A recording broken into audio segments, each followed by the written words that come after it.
मुरादाबाद से खबर है, जहां पर भाजपा प्रदेश अध्यक्ष भूपेंद्र चौधरी पहुंचे मुरादाबाद। विपक्ष पर जमकर निशाना साधा और यूपी के जनपद मुरादाबाद के कुंदर की विधानसभा उपचुनाव को लेकर भाजपा प्रदेश अध्यक्ष भूपेंद्र चौधरी मुरादाबाद पहुंचे। कुंदर के उपचुनाव को लेकर कार्यक्रम में हिस्सा लिया और इसी के साथ ही कार्यकर्ताओं के साथ भी मुलाकात की। वोटर लिस्ट प्रकरण को लेकर भूपेंद्र चौधरी ने कहा, समाजवादी पार्टी के साथ साथ उन्होंने भूपेंद्र चौधरी के द्वारा कांग्रेस पर भी निशाना साधा गया। यार इसको फिर एमएल हाल है इसके फिर आ जाएगी। ठीक है अध्यक्ष जी, आज मुरादाबाद है और क्योंकि उपचुनाव होना है 10 सीटों पर लगातार, किस तरह की तैयारी रहने? भारतीय जनता पार्टी अपना हमारा जो संगठन महापर्व है 2024, हम लोग अभी गांव-गांव जाकर सभी बूथों पर सदस्यता कर रहे हैं।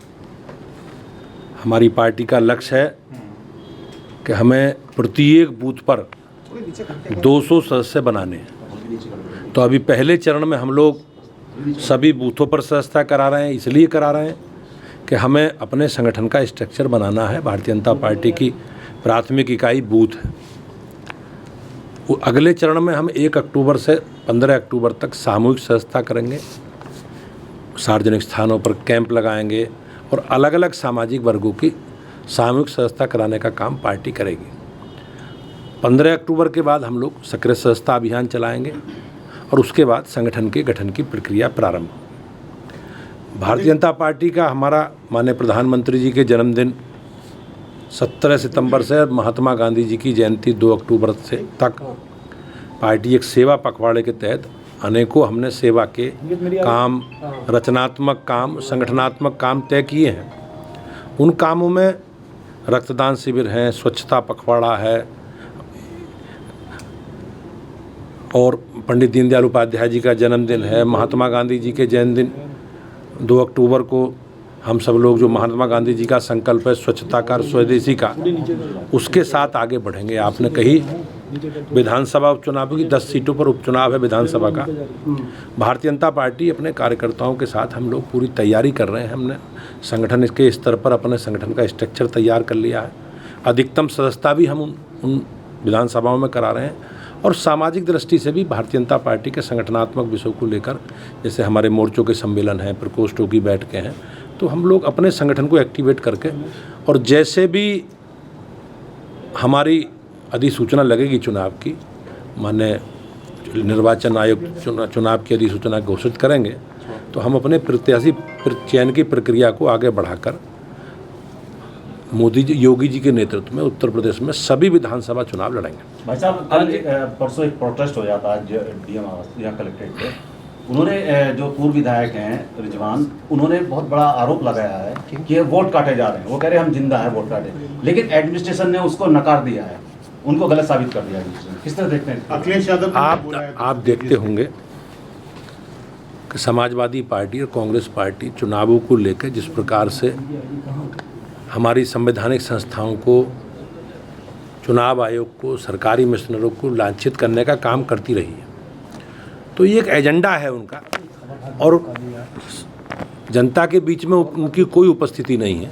वो केवल एक नेगेटिव प्रचार करके, एक नेगेटिव एजेंडा सेट करके जनता को गुमराह करना चाहते हैं। बिल्कुल पारदर्शी व्यवस्था के साथ सरकार और निर्वाचन आयोग चुनाव कराता है और उस व्यवस्था में हम सब लोगों को विश्वास है। पूर्व विधायक के बेटे की खुद की 2 वोट सामने आई। पूर्व विधायक हाजी रिजवान की बात कर रहा हूँ, ओवैस और नाजिर 200 नाम से जो आइडेंटिफाई हो गई है, वो किस तरह कार्रवाई बनती है? निश्चित रूप से जो व्यवस्था है हमारे कानून में, उसमें व्यवस्था के अनुसार कार्रवाई होगी। लेकिन मैंने जिस प्रकार से कहा कि उनका माइंड सेट है और वो माइंड सेट में चुनाव जीतेंगे। अभी अब जिस प्रकार के परिणाम लोकसभा के आए, आपने उनके बयान सुने होंगे, लेकिन उपचुनावों को लेकर भी और जो भी चुनाव होंगे उनका एक एजेंडा सेट है, नेगेटिव एजेंडा। लेकिन काट की हांडी बार बार नहीं चढ़ती, प्रदेश और देश की जनता सब जानती है। और जहाँ तक मतदाता सूची के बारे में आपने बात कही, मुझे विश्वास है कि प्रशासन और निर्वाचन आयोग इस पर विधि सम्मत कार्रवाई करेगा। अध्यक्ष जी, एक तरफ रामगोपाल यादव इसी मामले को लेकर के कह रहे हैं कि वोट काटे जा रहे हैं, बीएलओ बदले जा रहे हैं, लेकिन जिला प्रशासन ने पूरी तौर पर साफ कर दिया कि 29 अक्टूबर को लिस्ट जारी होगी।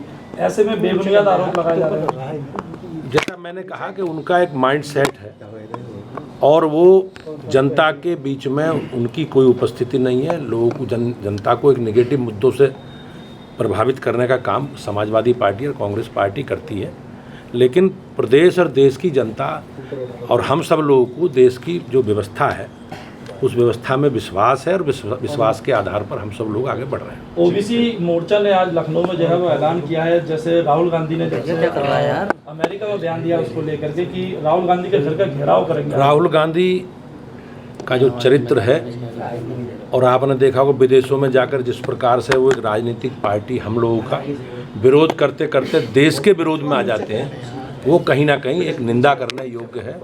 उन्होंने सिखों के बारे में, सिखों की धार्मिक स्वतंत्रता के बारे में, अल्पसंख्यकों के बारे में जिस प्रकार की बयानबाजी की है, वो बयानबाजी कहीं ना कहीं देश को कमज़ोर करने का जो उनका षड्यंत्र है और विदेशी ताकतों का जो एजेंडा है, उस एजेंडे का शिकार राहुल गांधी है, उस एजेंडे का भाग राहुल गांधी। अयोध्या में आज संतों ने बैठक करी है, प्रसाद में मिलावट को लेकर के आक्रोश है, मंदिरों की पवित्रता की बात कर रहे हैं।